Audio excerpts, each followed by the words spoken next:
Yes, it's Pops. And while everyone was talking about Fantastic Four and X-Men animated series 97, and this news dropped, and I don't think most people paid attention to the fact that Masters of the Universe may actually be back on again.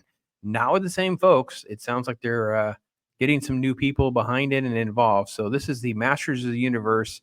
This is Mattel looking to figure out how to get the project moving.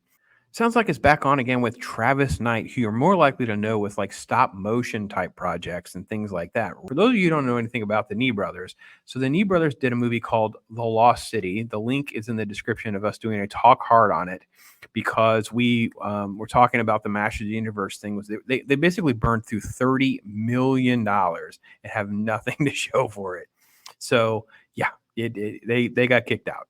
So Chris Butler is sort of a longtime collaborator with these folks. So it's really not a big surprise to see Chris Butler and Travis Knight working side by side because they've worked together previously. This is kind of their motif. They worked on some of those films were like The Paranorman and The Missing Link and things like that. They have a new film called Wildwood coming up. But that notwithstanding, the fact that this is moving forward relatively quickly is interesting. Amazon is the one who's now kind of leading the charge to make this actually happen.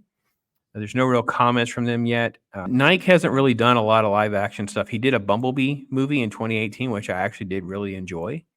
It was probably one of the better films in the franchise. I agree with Deadline, who said that because it talks about how they received good reviews.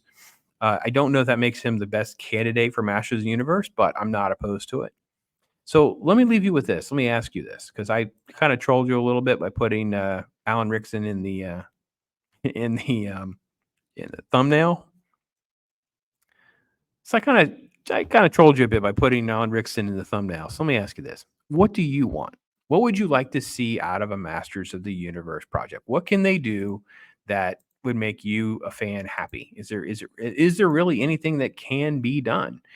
Is it sort of like because I'm always worried that it'll go too dark and become like Game of Thronesy, right? Not keep any of the silliness, funness that it was a cheeky, fun kids animated series, and then at the same time, it needs to have some miracle with the way they would handle the cats, right?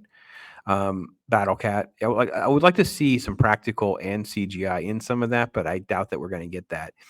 And then do we want zany side characters? What do you want for, Man at Arms, for instance? If you had an Alan Rickson who actually signed on, what do you get when can we get a good Man at Arms? Can we get like Jeffrey Dean Morgan or something? What do we get for Skeletor? Who would be a good Skeletor? Those kinds of things. I just wanted your thoughts because that's what I was really thinking about. Like, how could we make something good? And it's sort of dark, but not too dark because I want kids to really enjoy it. And I want everybody to be like, oh man, now I want He-Man toys. I want to relive my He-Man life and things like that because Transformers